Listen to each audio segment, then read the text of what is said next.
orang-orang yang berguna tanpa dikenal itu seperti gula. Seperti gula. Oke. Seperti gula. Di saat dia dicampur dengan pahitnya kopi, dia akan hilang oleh pekatnya kopi.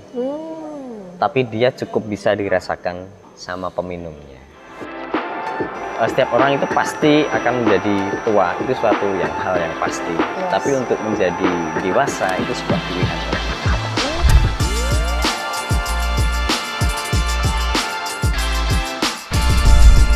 Sola Abadi, kreatif bekerja, ikhlas melayani. Halo Sobat Solid, balik lagi nih di segmen Sobat Talks edisi spesial gitu. Kenapa sih kita bisa bilang spesial? Karena kali ini kita sudah menghadirkan orang yang spesial gitu di internal Sola Abadi sendiri, yaitu ada Mas Erwin. Tepuk tangan! Nah, mungkin teman-teman dari Sola Abadi udah pada kenal ya siapa ini Pak Mas Erwin gitu. Tapi kalau misalnya sobat-sobat di rumah mungkin masih asing gitu. Siapa ya sebenarnya Mas Erwin itu? Mungkin Mas Erwin bisa perkenalkan namanya, kemudian jabatan, durasinya di sini sudah berapa lama menjabat gitu kan. Terus habis itu apa aja sih yang dilakukan di sini gitu. Silakan Mas Erwin. Oke. Perkenalkan, saya Erwin Andrianto. Saya sebagai karyawan Sola Abadi di sini menjabat sebagai APD. APD itu Art Product Development. Jadi ya sebagai gambaran singkat aja, yang namanya APD itu nanti kita kalau misalkan Sola Abadi membutuhkan sesuatu yang baru, nanti untuk APD ini dia bertugas create sesuatu yang baru. Jadi kayak desain-desain baru, entah itu produk ataupun apa ya, kayak semacam sesuatu yang bisa dijual oleh Sola Abadi. Kemudian kita di sini udah kurang lebih 17 tahun.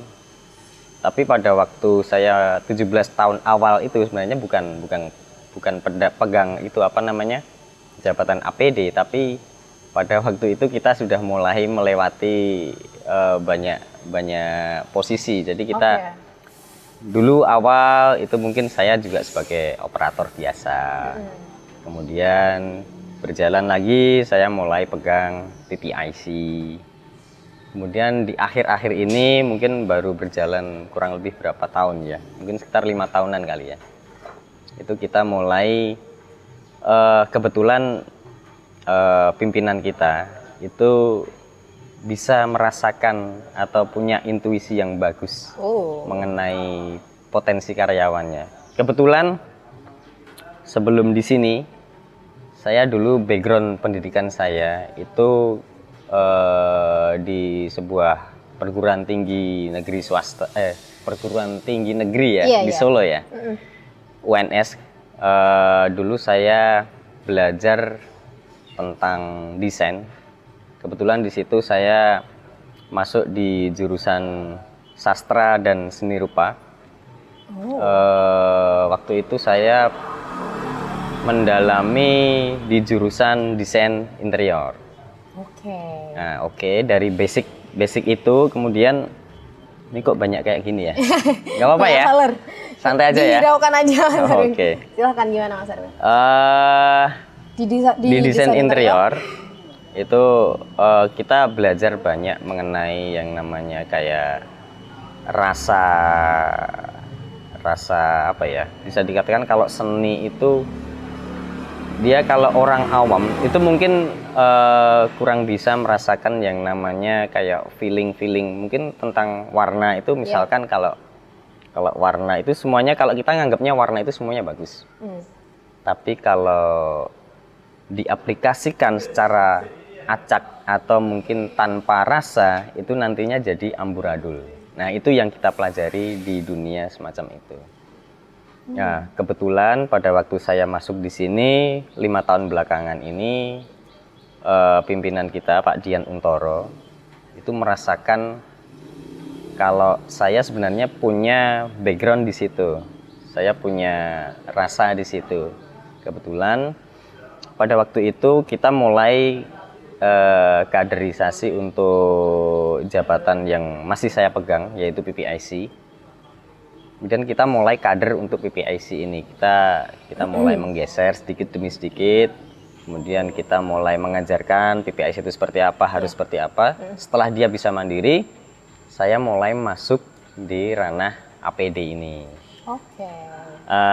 Di APD ini seperti yang saya bilang tadi, kita mulai awalnya dulu kita memang sudah ada produk ya, tapi produknya begitu maskulin ya, tentang mesin-mesin atau apalah yang berbau teknik gitu. Nah, kemudian belakangan ini kita mulai coba create produk yang ada hubungannya dengan seni. Oke. Salah satunya ya seperti Mbak Yuri mungkin sudah tahu ya, kayak ada bungas, ada Malika Wall Art dan macam-macam itu. Nah, di sini kita mulai create sesuatu yang bisa dikatakan bisa Feminim gitu ya? Yes, betul. Mungkin sedikit Oke. perkenalan dari saya mungkin seperti itu Mbak Yuri. Oke, jadi ternyata di awal itu justru bukan di APD ya Mas Erwin ya? Bukan, ada cerita panjang di balik itu semua. Yes. Jadi pas awalnya di operator, terus habis itu seiring berjalannya waktu, kayaknya passionnya Mas Erwin nih di sini nih, kalau bisa dikembangkan bakal lebih keren nih perusahaan gitu kan. Terus habis itu mulai deh mencari kaderisasi baru gitu ya. Iya, betul. Dan akhirnya terwujudlah art product development ini gitu. Dan mungkin teman-teman di rumah juga udah pada lihat ya, kalau lihat di websitenya Sola Abadi itu kan sudah terpampang nyata gitu. Ada beberapa produk dari baik Sola Abadi maupun Kreasi Muda Indonesia. Nah di situ itu ternyata yang mendesain semuanya itu adalah Mas Erwin. Tentunya juga memperhatikan prinsip-prinsip ergonomis ya Mas Erwin ya. Nah kan bisa dilihat ya di situ tuh bener-bener kayak humanis banget kalau kita mau lihat. Nah itu tuh sebenarnya ada apa sih inspirasi di balik sebelum mendesain itu, apa aja yang jadi inspirasinya Mas Erwin? Oke. Pada waktu kita mulai menetapkan ini loh, kita bakal create barang ini misalkan. Yes. Di situ nggak semata-mata terus saya langsung bikin kayak gitu, enggak. Saya selalu ada yang namanya kayak semacam referensi-referensi yang dibutuhkan. Oke. Apa aja itu? Sebagai contoh, kalau saya pengen bikin misalkan kursi. Kursi ini dia harus memenuhi kriteria-kriteria bisa diduduki, kemudian ada nyaman, kemudian siapa yang duduk, kemudian bahannya apa, kemudian warnanya seperti apa biar cantik. Nah, seperti itu. Okay. Seperti halnya kayak produk yang kita bikin, kebetulan kayak anthropometric kit ya. Iya. Anthropometric kit ini dia berhubungan dengan anak-anak atau manusia. Ini kita harapannya satu bisa aman, kemudian dua bisa nyaman, ketiga juga eye catching ya. Yes, eye catching. estetik lah estetik. ya.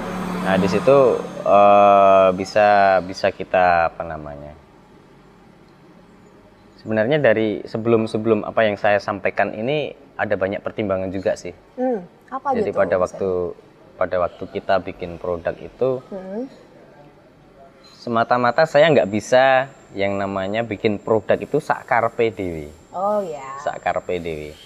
Jadi kalau yang namanya seniman itu kan dia identik dengan yang namanya bebas ya, bebas. Aku mau buat apapun yang aku mau, aku bisa. Tapi di sini karena kita udah menetapkan ini loh produk yang akan kita buat, saya nggak bisa seenaknya terus saya bikin kayak gini semau saya. Udah ada aturan yang membatasi semacam itu. Ini produk ini harus seperti ini, harus seperti ini, harus seperti ini. Yang terkait dengan itu saya harus membatasi diri, tapi tanpa mengesampingkan fungsi ataupun estetik ataupun apapun yang dibutuhkan oleh alat ini agar terlihat atau nanti bisa difungsikan secara baik oleh user ya. Iya, user pengguna ya. Ya. Jadi nanti di sini pertimbangannya sebenarnya banyak banget, kalau saya jabarkan satu persatu kayaknya nanti waktunya nggak cukup. Oke. Jadi kalau pengen tahu bisa ngubungin Mas Erwin langsung ya. Boleh. Lewat Instagramnya gitu. Emang punya ya? Oh, emang ada ya dari Oh, punya. zaman sekarang Punya, loh. Mas punya, Erwin ini kan punya. orangnya milenial banget ya terlihat ya. Bohong. Pastinya punya Instagram, cari aja Erwin Andrianto pasti ketemu gitu. Nah, Mas Erwin, kan tadi kan kita juga udah menyinggung sedikit tentang apa perjalanan di sini udah 17 tahun ada di Sola Abadi gitu. Dan juga udah sedikit menyinggung mengenai teknis seperti apa sih pembuatan desain-desain sebelum produk itu jadi kayak gitu ya. Jadi man behind our design gitu. Yang estetik-estetik itu yang ngurusin Mas Erwin kayak gitu. Nah, kalau misalnya kita pengen lihat balik nih, apa aja sih Mas pengalaman-pengalaman yang seru dan gak terlupakan selama 17 tahun berkarir di Sola Abadi? Oke, ini boleh tak minum ya? Boleh Mas, santai aja kita di sini. Saya minum ya teman-teman ya. Ini edisi spesial soalnya. Saya kalau diwawancarai sama Mbak Yuri, saya jadi grogi. Jadi saya harus merilekskan diri dengan tadi sebelum kesini saya minta ini loh macam-macam. Ini spesial untuk Mas Erwin soalnya. Oke. Oke. Sesuatu yang berkesan ya selama perjalanan. Terutama saya pengen fokus di produk ini. Sesuatu yang berkesan itu memang ada beberapa kesulitan yang dihadapi pada waktu kita bikin produk ini. Alhamdulillahnya sekali lagi saya pengen menyampaikan kepada semua orang yang nanti bakal melihat konten ini bahwa saya bekerja pada tempat yang tepat. Oke. Satu itu. Kemudian saya bekerja dengan tim-tim yang hebat. Jadi dari kolaborasi dua ini, saya bisa merasakan bahwa kesulitan-kesulitan yang dihadapi ini kok kayaknya mudah ya, bisa dilewati dengan menyenangkan bahkan kalau kita bisa kalau kita bisa bilang kayak gitu. Jadi memang benar tantangan itu selalu ada dalam setiap perjalanan, tapi kalau kita bisa mengkolaborasikan antara kondisi seperti itu, antara ruang kerja, kemudian ada tim yang hebat, itu kok bisa jadi kayak sesuatu yang menyenangkan bagi saya. Yes. Nah, itu yang membuat saya terkesan pada waktu create produk ini. Nggak hanya kesulitan yang saya tonjolkan, tapi di sini saya benar-benar merasakan berada di tempat, situasi, dan bersama orang-orang yang hebat pula. Oh. Tepuk tangan dong. Tepuk tangan. Luar biasa ya, emang Mas Erwin ini orang yang bisa dibilang si paling peduli gitu. Jadi ketika kita nanyain apa sih pengalaman yang berkesan banget gitu, itu yang dibahas bukan cuma tentang sendiri gitu ya, tapi tentang tim gitu. Wah, ini luar biasa banget loh. Nah, kalau misalnya kita mau ngomong nih, sebenarnya nih buat teman-teman yang belum tahu di rumah sana ya, di sini itu citranya Mas Erwin tuh sebagai si paling baik. Jadi kalau misalnya teman-teman nyimak di Sobat Award, kita sempat itu pas ulang tahun ke-18 itu ada yang namanya The Kindest gitu. Nominasinya si paling baik. Nah, itu adalah Mas Erwin pemenangnya. Nah, itu kita bukan cuma sekedar asal pilih, asal tunjuk ya. Itu ada polling yang kita ambil dan itu adalah pilihan dari teman-teman sendiri. Kalau misal dari Mas Erwin, kenapa sih kalau Mas Erwin bisa dibilang si paling baik gitu? Kalau menurut Mas Erwin sendiri? Kok malah tanya saya? Enggak, maksudnya kan pasti ada tuh kurang lebihnya lah ya. harusnya saya yang tanya sama Mbak Yuri. Oke, kalau gitu berarti aku yang jawab ya. Iya, boleh. Ini switch untuk sementara gitu. Nah, itu nanti kalau Mbak Yuri udah bilang apa gitu ya, nanti saya tinggal bilang bohong.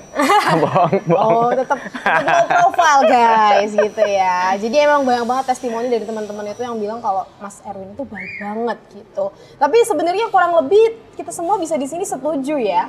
Dari awal menjelaskan itu dia nggak pernah yang namanya menonjolkan diri sendiri gitu. Tapi selalu menyebutkan orang-orang di sampingnya yang selalu mendukung seperti itu.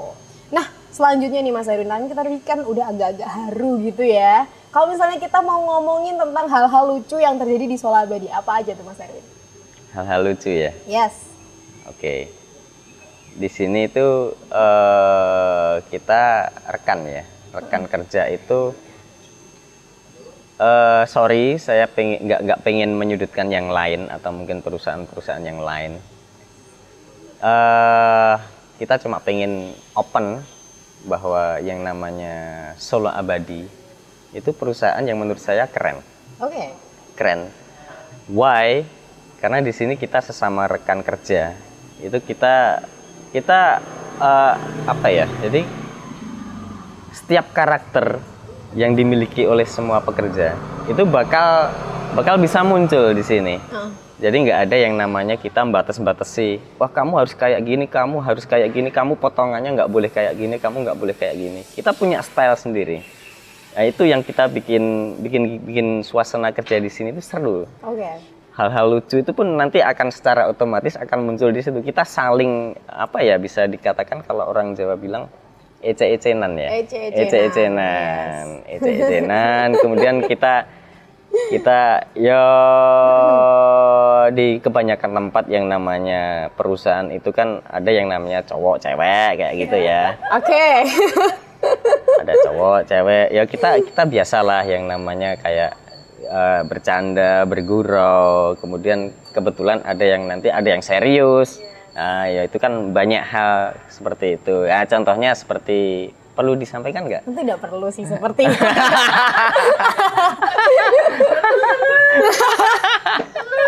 Oke. Mbak Yuri udah mulai panik kayaknya. Enggak. Saya enggak pengen apa ya, bikin Mbak Yuri nanti jadi kayak gimana gitu terhadap Mas Huda, itu enggak pengen. Aduh. Saya sebut merek, sorry. Keceplosan ya, Mas? Keceplosan. Gak apa-apa, yang penting tidak diulangin lagi aja. Oke. Oke, gimana lagi Mas Erwin? Jadi nggak apa-apa ya? Aduh, gimana ya? Oke. Nah, itu salah satu hal lucu yang sering kali kita alami di sini. Jadi Solo Abadi itu banyak hal-hal indah yang kita dapat di sini. Ya mungkin kalau kita sering juga dengar kisah-kisah teman-teman kita yang bekerja di tempat lain, itu ya memang di sana mungkin ada seneng, ada sedihnya juga. Tapi di sini kok aku merasakan lain. Di sini kita seru aja. Selain kita bisa dikatakan saya sebagai angkatan agak dewasa ya, bukan tua sorry. Gak mau ya menolak tua ya Mas? Agak dewasa, oke. Ada lagi nanti angkatan yang lebih muda dari saya. Nah, kebetulan di sini itu kita bisa ngeblend yang namanya antara senior sama junior. Yes. Itu kita oke aja, kita nggak ada yang namanya gap itu nggak ada. Itu serunya di sini, Mbak Yuri. Oke. Jadi yang bikin seru itu karena nggak ada jarak itu tadi ya Mas Erwin ya. Meskipun ada umurnya yang begitu terpaut lumayan gitu kan. Oke. Tapi habis itu Tapi karena... jangan bilang tua lo ya. Enggak, lumayan gitu. Lumayan gitu. Tapi tetap aja kalau ngobrol tuh satu. Istilahnya kalau misalnya Yuri bilang kayak satu visi lah ya. That's Semua right. itu punya satu rasa yang sama gitu di sini. Bahasanya satu rasa yang sama gitu ya. Oke. Mancing sendiri ya. Enggak dong. Oke deh. Nah, itu ya Mas Erwin ya buat pengalaman yang seru di sini gitu. Nah, tapi juga Yuri kurang lebih mengamini ya karena stylenya itu memang di sini rada-rada bebas gitu. Bukan rada-rada sih, memang bebas. Seperti misalnya kita bisa lihat di sini ada di janggutnya Mas Erwin ada something yang sangat-sangat eye catching gitu. Itu tuh sebenarnya apa sih Mas Erwin? Enggak, iya ya, saya pengen menjelaskan sesuatu tapi kok piye gitu ya. Oke. Seperti teman-teman tahu, background saya ini sebagai orang seni ya. Orang seni itu identik dengan yang namanya kadang-kadang kepedean, agak kebablasan. Jadi ada yang namanya idealis orang seni rupa. Itu dia nggak pengen yang namanya tampilannya dia tuh sama dengan yang lain. Jadi ya, secara naluri itu kita cuma pengen tampil beda aja. Pengen tampil beda dan nggak terlalu peduli apa yang disampaikan sama orang. Ini orangnya nganai-nganai gitu. Nyeleneh gitu. I don't care about that. Wow. Itu mentality yang kita semua pengen capai sebenarnya sih Mas Erwin. Karena sebenarnya kita sering banget nih kayak berpakaian seperti ini misalnya ya. Itu kan memang mengikuti aturan tidak tertulis yang ada di masyarakat gitu. Kita sebenarnya juga pengen nih gila-gilaan gitu, tapi nggak ada tuh occasionnya. Ini sebenarnya menginspirasi banget sih. Oke. Nah sebenarnya ada tips gak sih gimana caranya buat nggak peduli sama apa omongan orang gitu kalau misalnya kita menampilkan diri kita sebagai satu pribadi yang unik gitu. Oke. Salah satu tips biar kita apa ya? Terkesan kayak cuek-cuek aja dan kita merasa nyaman dengan kondisi apapun diri kita. Kalau orang Jawa bilang itu ndablek. Ndablek. Ndablek. Nah, kita harus punya jiwa ndablek seperti itu. Itu salah satu rahasianya. Yes. Ya mungkin kalau seperti teman-teman yang seperti saya, sejiwa dengan saya, kayak teman-teman seni rupa. Dulu pada waktu di kampus itu banyak sekali teman-teman yang punya style yang berbeda-beda dan antara satu dengan yang lain itu nggak ada yang sama. Ada yang dulu rambutnya dibikin merah, kemudian dinaikin, dia pakai apa ya, semacam perekat kayu ya kalau nggak salah. Perekat kayu. Ya, dia biar bisa kaku itu. Nah, terus yang ujungnya dikasih warna merah. Kemudian ada juga yang kemana-mana pakai helm, pakai kacamata walaupun dia matanya nggak minus.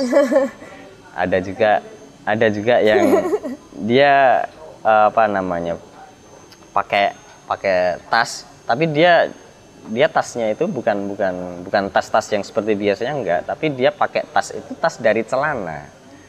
Nah, semacam itu. Ya mungkin rasa semacam itu mungkin terlatih dari situ kali ya, dari lingkungan waktu itu. Ya mungkin kalau sekarang mungkin nggak tahu ya, mungkin masih ada atau enggak iklim semacam itu, tapi saya merasakan situasi kampus pada waktu itu, pada waktu saya masih di sana, saya merasakan bener-bener ada greget seni rupa di situ. Ya mungkin itu yang bisa saya sampaikan. Mungkin nanti kalau buat adik-adik yang masih punya rasa semacam itu, bolehlah ditampilkan. Rasa pede yang agak kebablasan, it's okay, nggak ada yang salah dengan itu. Apalagi di sini nggak banyak orang yang apa namanya, maidol lah ya, mengomentari penampilan segala macam gitu. Jadi sebenarnya kuncinya itu guys, kuncinya adalah ndablek. Semakin ndablek kamu semakin ekspresif gitu ya. Tidak perlu malu gitu. Menarik sih. Ini banyak banget hal yang bisa kita pelajarin dari Mas Erwin gitu ya. Dari mulai istilahnya bodoh amat dengan orang-orang gitu kan. Yang penting kita jadi orang yang tidak merugikan orang lain ya Mas Erwin ya. Betul. Selama kita tidak merugikan siapa-siapa, terus kenapa gitu. Tapi itu masih susah sih. Karena Yuri sendiri juga sering banget overthinking. Orang cuma ngeliatin dari atas sampai bawah langsung mikirnya aneh-aneh. Padahal mungkin dia cuma kayak ya lihat doang gitu, nggak mikir yang aneh-aneh. Tapi ya itu overthinking. Tapi kalau boleh tahu nih Mas Erwin, pernah nggak sih di fase overthinking banget gitu sama keadaan? Ya setiap orang pasti ada yang namanya mengalami hal-hal semacam itu. Jadi kita overthinking. Pasti ada fase di mana kita menghadapi hal semacam itu. Tapi itu tergantung dari orangnya sendiri sih. Kalau dia bisa mengendalikan emosinya, dia bisa mengendalikan apa ya? Pola pikirnya. Kemudian nggak terlalu mengedepankan kayak prasangka kayak gitu. Mungkin itu bisa ditekan ya perasaan semacam itu. Yaitu tinggal pengendalian diri aja sih. Tapi apakah menurut Mas Erwin it's okay untuk overthinking, untuk stres, untuk nggak baik-baik saja itu apakah oke aja, atau kalau bisa janganlah gitu? Sebisa mungkin ya, sebisa mungkin. Kalau menurut saya nih, sorry kalau nanti salah apa yang saya sampaikan, mungkin nanti bisa dibetulin ya. Di kolom komentar boleh nanti. Iya, bisa saling bertukar pikiran gitu kan. Oke, ini menurut saya pribadi sih. Iya. Kalau setiap manusia itu dia punya tingkatan-tingkatan tersendiri dari setiap usia, setiap perjalanan hidup yang sudah dia lewati. Setiap orang itu pasti akan menjadi tua, itu suatu hal yang pasti. Yes. Tapi untuk menjadi dewasa itu sebuah pilihan kalau menurut saya. Oke. Jadi kalau seseorang itu dia yang namanya overthinking itu sebenarnya kalau menurut saya sih overthinking itu kadang diperlukan, tapi kalau menurut saya itu lebih agak merugikan ya yang namanya overthinking. Jadi ya sebisa mungkin hal-hal semacam itu dihindari yang namanya overthinking. Kita lebih enaknya itu kalau kita berpikirnya woles-woles aja. Woles-woles aja itu dalam arti kita apa salahnya atau kita positive thinking ya, bukan overthinking ya. Yes. Kok saya mendefinisikan antara overthinking dan positive thinking itu kok agak sedikit berbeda. Yang satu negatif, yang satu positif. Lebih enaknya kalau positive thinking, karena itu juga di sisi lain kita nggak terbebani ya dengan kayak gitu. Kalau kita overthinking itu yang bisa saya katakan pasti ada efek setelah itu. Salah satunya pasti akan muncul yang namanya rasa cemas, rasa takut. Yes. Kemudian ada rasa yang neko-neko lah, saya nggak tahu nanti efeknya seperti apa. Mungkin orang-orang yang lebih ke psikologi mungkin lebih tahu. Tapi kalau menurut saya seperti itu, dan itu efeknya itu nanti agak merugikan dari seseorang tersebut untuk nanti pasti efeknya kemana-mana. Mungkin ada yang dia kalau misalkan ketemu dengan si A itu dia akan merasa takut, kemudian dia ketemu dengan si B dia merasa cemas atau semacam itu akan menghambat aktivitas yang akan dia lakukan bersama si A, si B dan seterusnya. Oke. Mungkin seperti itu Mbak Yuri. Oke, jadi mungkin kalau bisa Yuri simpulkan ya, mungkin disclaimer juga karena kita berdua ini bukan orang yang memang expert untuk menjelaskan tentang overthinking gitu ya. Tapi kita ya bicara pengalaman aja gitu ya Mas Erwin ya.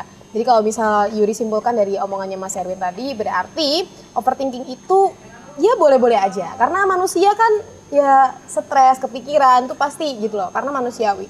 Tapi sebisa mungkin kita menahan diri untuk enggak overthinking karena kalau kita overthinking itu ternyata bisa menuju ke hal-hal yang lebih negatif, lebih banyak lagi. Betul. Gitu ya Mas Erwin.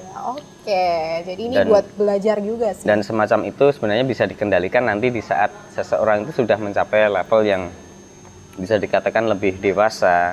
Secara otomatis nanti apa yang dia ambil, apa yang dia lakukan itu menjadi lebih bijaksana kalau menurut saya. Oke. Nah, karena mungkin di sini Yuri memposisikan diri sebagai orang yang belum dewasa juga ya Mas Erwin ya. Yuri mau tanya nih, kalau misalnya pernah nggak sih Mas Erwin itu melakukan suatu kesalahan gitu? Nah, gimana sih cara Mas Erwin itu memandang kesalahan supaya bisa jadi hal yang positif buat Mas Erwin? Karena kan kita harus berpositif thinking ya, seperti omongannya Mas Erwin. Nah, kalau itu tuh gimana tuh? Caranya mengkonversikan itu? Setiap orang pasti pernah melakukan yang namanya kesalahan. Yes. Betul nggak sih? Betul ya? Banget, ya. Oke. Kemudian apa yang akan kita lakukan dengan kesalahan tersebut? Apakah kita akan terpuruk, ataukah kita akan selalu menyesali, ataukah kita akan menjadikan itu sebuah pelajaran? Itu tergantung dari setiap orang, pasti akan berbeda-beda ya. Yeah. Tergantung apa yang saya sampaikan tadi, tergantung dari kedewasaan seseorang tersebut. Saya pun pernah yang namanya mengalami hal serupa dari melakukan sebuah kesalahan, dan bisa dikatakan itu cukup ngeri sih pada waktu itu kalau saya bilang. Dan saya meyakini semua hal yang telah kita lalui, entah itu sebuah kesalahan ataukah itu sesuatu yang kita anggap sesuatu yang benar, itu pasti ada makna di balik itu. Oke. Ada makna di balik itu. Dan bisa dikatakan kita analogikan seperti ini. Seseorang pada waktu dia menjual sesuatu, itu dia bisa nantinya menjadi rugi atau untung dari segi materi. Di saat dia melakukan transaksi itu dia untung, dia pasti juga akan mendapatkan ilmu. Kenapa kok saya bisa untung? Kemudian dia review perjalanannya seperti apa. Nah, di saat dia melakukan transaksi dan dia mengalami yang namanya rugi, dia pun pasti akan mereview itu. Yes. Mereview. Kenapa kok saya bisa rugi? Sebenarnya nggak ada sih kalau menurut saya yang namanya rugi itu nggak ada. Oh. Nggak ada. Semuanya untung. Why? Karena apapun yang kita lakukan itu kita pasti akan mendapatkan sesuatu. Kalau tidak kita mendapatkan materi berupa uang atau apapun, kita akan mendapatkan sebuah pengalaman baru. Jadi kalau menurut saya yang namanya perjalanan hidup dan kita melakukan kesalahan, kita nggak perlu menyesali hal semacam itu. Kita cukup lihat aja ke depan, kita review kenapa kok kita bisa salah seperti ini, kita pasti akan dapat pengalaman dan kita akan bisa ke depannya lebih baik. Gitu ya. That's right. Wow. Gitu. Emang keren banget sih Mas Erwin ya. Jadi ya yang dibilang dewasa itu tidak pilihan, pastinya Mas Erwin memilih untuk lebih dewasa gitu ya. Saya berharap seperti itu. Tapi saya nggak tahu juga nanti teman-teman melihat saya seperti apa. Tapi saya pengen berusaha untuk menjadi lebih dewasa saja. Iya, betul. Oke. Nah, iya sih, bener banget sih Mas Erwin. Jadi ketika kita berbuat suatu kesalahan, itu pun juga yang Yuri saat ini usahakan untuk bisa menjadi orang legowo kayak gitu. Jadi ketika kita bikin kesalahan, alih-alih daripada kita kayak menyesali itu terus-terusan, mendingan kita kayak ya udah jadikan pelajaran saja. Mungkin orang-orang udah pada muak gitu ya dengan kata-kata itu, tapi ini real gitu loh. Ketika kita menyesali itu, yang terjadi adalah ya udah nggak bisa diulang lagi, nggak bisa kesalahan itu jadi benar, itu nggak bisa kan. Jadi ya udah yang bisa kita lakukan hanya satu, yaitu memperbaiki diri ke depannya, jangan sampai kesalahan itu terulang. Oke. Ini keren banget sih dari Mas Erwin ya. Tapi Mas Erwin, kalau misalnya kita boleh tanya nih, kalau dari Mas Erwin sendiri itu ada nggak sih pengalaman yang bisa dibilang tuh, wah ini bisa jadi turning point dalam hidup saya kayak gitu. Jadi kayak yang sebelumnya saya adalah orang yang seperti ini, pribadi yang seperti ini, kemudian gara-gara ini nih aku jadi orang yang baru, pribadi, a whole new personality. Ada nggak? Coba silahkan disampaikan Mas Erwin. Jadi kayak semacam titik balik gitu ya? Iya, titik balik, betul. Titik balik.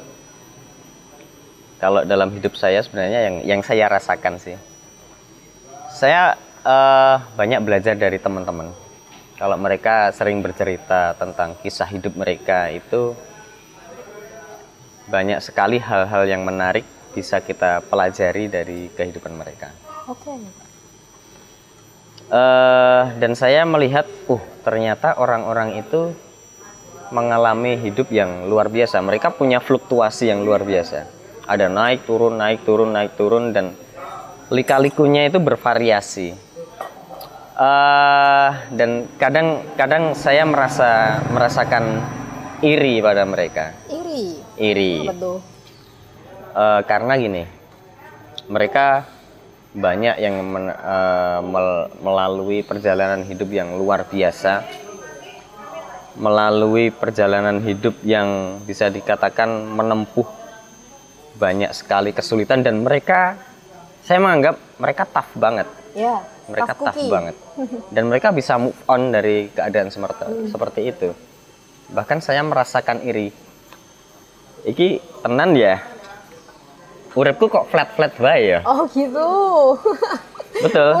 Saya merasakan hal semacam itu. Saya merasakan kok hidupku flat bae. Apakah aku kurang melakukan yang namanya kayak tantangan atau seperti apalah. Orang-orang bisa bilang, kowe dolanmu kurang adoh. Mungkin semacam itu. It's okay, saya akan terima kritikan semacam itu. terkait dengan titik balik tersebut, kalau saya sih merasakannya gini, bukan sebagai titik balik, tapi saya merasa hidup saya itu seperti anak tangga. Dia jalan, ada ningkat, ada ningkat, ada ningkat, ada ningkat, nggak balik, nggak balik. Jadi kita cuma naik dan apapun itu yang saya alami dalam hidup ini, saya patut bersyukur. Entah itu nanti di depan ada misteri apa, saya nggak tahu. Tapi yang jelas apa yang sudah saya lalui, kita patut untuk syukuri aja. Wow, luar biasa. Ini mentality yang kita semua pengen capai sih, Mas Erwin ya. Karena ya emang nggak bisa dipungkiri kalau memang iya kita tuh cuman bisa jalan maju, nggak bisa mundur gitu kan. Misal kita pengen, oh sekarang aku 22 tahun pengen balik lagi dong ke umur 17 tahun. Itu kan impossible ya.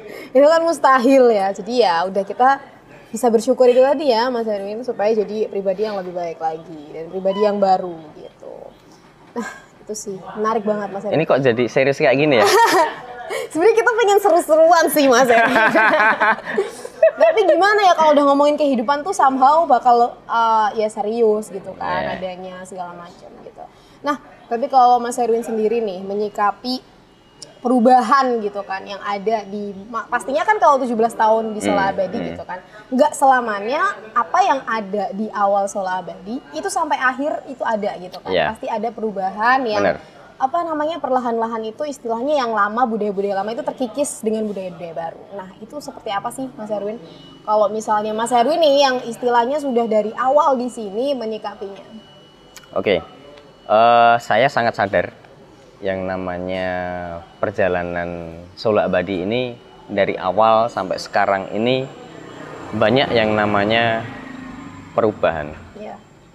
Yang dulu awalnya masih kecil dengan segala sesuatunya serba terbatas, dengan personil yang terbatas, kemudian sekarang mulai berkembang menjadi dengan personil yang lebih banyak, dengan lebih bervariasi karakter orangnya, dengan fasilitas yang lebih baik dari yang dulu. Saya sangat sadar apa yang kita uri-uri ya, bisa dibilang kayak orang Jawa kalau mengatakan nguri-uri ya. Nguri-uri itu apa ya? Dijaga gitu. Menjaga, melestarikan. Ya? Melestarikan, betul. Ada satu nilai yang sangat penting bagi saya, mungkin bagi teman-teman mungkin ini juga bakal penting nanti. Yang namanya Sola Abadi ini kalau menurut saya fasilitas itu bukan apa-apa sih menurut saya. Mereka cuma sebagai alat untuk penunjang aja. Tapi yang paling berharga di Sola Abadi itu kan karyawan sebenarnya, karyawan. Nah, dari situ kita sangat berupaya yang namanya karyawan itu merasakan selayaknya menjadi manusia. Memanusiakan manusia, betul. Seperti apa ya? Jadi kayak fitrahnya manusia itu kan dia adalah makhluk sosial ya. Makhluk sosial. Dia nggak mungkin yang namanya manusia itu hidup sendiri kayak di hutan atau di tengah laut. Nggak mungkin, nggak mungkin. Dia akan selalu membutuhkan yang lain. Nah, nilai-nilai semacam itu yang kita sangat jaga. Jadi sejak dulu kita dengan personil yang sangat terbatas, mungkin 1, 2, 3 sampai berapa orang, itu kita sangat menjaga yang namanya hubungan yang bagus antara satu karyawan dengan yang lain. Nah, harapan kita nanti ke depan itu hubungan semacam itu kita tetap jaga. Jadi mungkin sekarang agak banyak ya orangnya ya. Jadi karyawannya ya jauh lebih banyak, berkali-kali lipat ya dari dulu. Nah, kita akan tetap jaga itu selama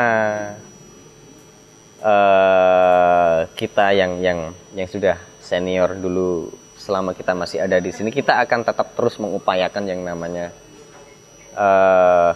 angetnya Sola Abadi itu antara satu dengan yang lain. Itu yang paling berharga bagi kita. Kalau saya nggak tahu nanti harapan kita kalau kita yang sudah senior ini mungkin udah nggak mampu lagi untuk ngawal.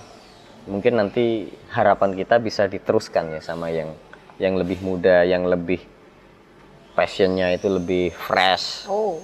Harapan kita masih tetap dijaga nilai-nilai semacam itu. Mungkin itu yang menurut saya yang paling berharga dari Solo Abadi itu. Nah itu ya berarti kan tadi seperti dibilang sama Mas Erwin, ini tuh kayak yang mengupayakan itu senior-senior gitu. Nah kalau bisa kan kita satu kesatuan Solo Abadi gitu, jadi kayak bisa mengupayakan bersama lah gitu. Karena kan satu rasa itu tadi ya Mas Erwin ya. Semoga sih bisa terwujud untuk kemudian hari juga tetap dengan semangat yang sama, semangat kebersamaan kayak gitu. Oke. Mungkin itu aja sih Mas Erwin, atau apa ada lagi yang mau disampaikan, boleh banget silakan. Oke. Mungkin saya pengen nambah sedikit, jadi kayak nilai-nilai tadi yang saya sampaikan yang harus kita jaga dari Solo Abadi. Itu kayak raketnya antar individu. Nah, ini kita akan tetap terus yang namanya menularkan kepada yang lain. Salah satunya mungkin caranya mungkin apa yang inilah kita akan menampilkan banyak kegilaan di situ. Saya yakin teman-teman pada waktu ketemu sama orang yang aneh, dia akan menanyakan sesuatu yang aneh pula. Oke. Nah itu bisa memancing yang namanya semacam interaksi ya antara satu dengan yang lain. Mungkin kayak saling ngece, itu pun it's okay di sini. Kita nggak apa-apa, kita saling ngece satu teman, asal dengan apa ya namanya, ada batasan-batasan khusus yang nggak boleh kita lompati ya. Mungkin terlalu menyinggung itu nggak boleh. Bahkan kalau misalkan nanti ada sesuatu yang terjadi, misalkan karena mungkin hasil ece-ecenan yang terlalu berlebihan, kemudian ada konflik di situ, seringkali kita berusaha secepat mungkin untuk diatasi. Kita pertemukan, kita sebagai mediasi. Mungkin teman-teman kalau nggak yang senior, mungkin teman-teman yang lain mungkin ini bisa ditangani nih dengan teman-teman yang lain yang mungkin satu divisi atau mungkin orang yang dekat, itu kan bisa dimediasi kayak gitu. Kita bisa sangat usahakan hal itu bisa segera selesai. Oke. Satu lagi, harapan saya sih kalau teman-teman ya, jadilah orang yang berguna. Oke. Jadilah orang yang berguna. Kalau saya pribadi sih gini, kita hidup di dunia ini pasti ada yang namanya tujuan dari penciptaan ya. Tujuan dari penciptaan. Setiap makhluk yang diciptakan oleh Tuhan di sini itu pasti dia ada sesuatu tujuan yang diharapkan. Mungkin tiap orang nanti dia punya persepsi berbeda dari saya. Kalau saya memaknainya seperti ini, saya hidup di dunia ini pasti ada tujuannya. Nah, untuk tujuan ini sebenarnya bisa dicari setiap orang. Kalau saya menemukannya seperti ini, saya pengen hidup di dunia ini berguna bagi yang lain. Berguna bagi yang lain. Kalau saya sih pengennya, saya nggak pengen pada waktu saya berguna bagi orang lain ini, saya nggak pengen dikenal juga. Takutnya apa ya? Nanti banyak hal yang negatif kalau kita udah mulai berada di atas ya, bisa dikatakan kayak dikenal orang, itu pasti akan banyak sekali hal-hal negatif yang bakal kita alami, kita rasakan, dan itu takutnya malah merusak niat kita. Jadi ibarat kalau saya bisa menganalogikan itu, orang-orang yang berguna tanpa dikenal itu seperti gula. Seperti gula. Di saat dia dicampur dengan pahitnya kopi, dia akan hilang oleh pekatnya kopi. Tapi dia cukup bisa dirasakan sama peminumnya. Wow, luar biasa. Saya rasa seperti itu, Mbak Yuri. Oke. Terima kasih Mas Erwin atas segala input yang maksudnya disampaikan hari ini gitu kan ya. Itu sangat-sangat menyentuh buat aku terutama ya.